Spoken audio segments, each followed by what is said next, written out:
আমাদের বাংলাদেশের সিনেমা এখন একটা আমার দৃষ্টিতে নতুন যুগের দিকে এগিয়ে যাচ্ছে, নতুন ঘরানার দিকে এগিয়ে যাচ্ছে, নতুন নতুন মেকার আসছেন, নতুন ভাবনা নিয়ে আসছেন। সেটা খুব সুখের একটি জায়গা বলে আমি মনে করি।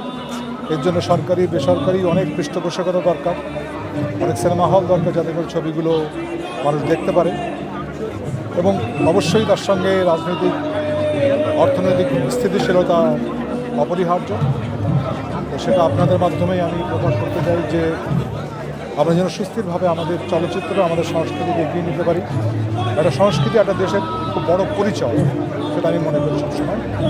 এবং চলচ্চিত্র আসলে যত বেশি দেশের মানে মাটির গল্প বলবে, তত বেশি চলচ্চিত্র বিশ্বে ছড়িয়ে যাবে, আমাদের নিজেদের গল্পগুলো তৈরি হবে। আমার রোহিতের জন্য অনেক অনেক শুভকামনা। এবং মেজবাহুর রহমান সুমন এর আগে হাওয়া দিয়ে তিনি প্রমাণ করেছেন তিনি অত্যন্ত ভালো নির্মাতা, এবং তিনি দেশের মাটির গল্প বলতে চান। তার সঙ্গে আমাদের মিথ যেগুলো আছে, আমাদের বিভিন্ন ধরনের পেশা সংশ্লিষ্টতা আছে, সেটা নিয়েই তিনি গল্প বলবেন। আশা করি এই ছবিটা, আমার আশা যে খুব ভালো ছবি হবে। হ্যাঁ, একটু জানতে চাই যে হচ্ছে আপনি অভিনয় করেছেন সোলজার সিনেমা, যে সামনে মুক্তি পাবে, সাকিব ভাইয়ের সাথে সিনেমাটা করেছেন, কেমন প্রত্যাশা আর আশা রেখেছেন এবং অভিনয়ের জায়গাটা কিরকম ছিল যদি একটু বলতেন।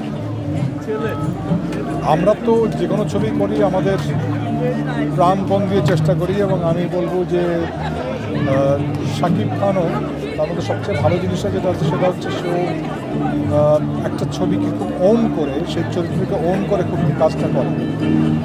ও নিজেকে বারবার পরিবর্তন করেছে এইভাবে। এর পেছনে যে শাকিব ফাহাদ সহ পুরো টিম, বড় একটা টিম এটার পেছনে আছে যারা কাজ করছে।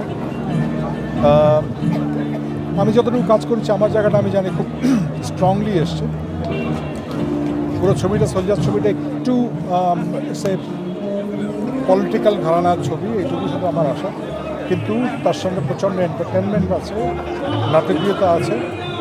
এবং সেক্ষেত্রেও আপনাদের মাধ্যমে আমি চাইব যে আমরা সোলজার যখন আসবে তখন যেন সবাই সোলজার দেখেন, এটা আমার প্রত্যাশা আছে। আমরা যখন ছবি করি সমস্ত কিছু দিয়েই, আমাদের মন প্রাণ, আমাদের শ্রম দিয়েই করার চেষ্টা করি।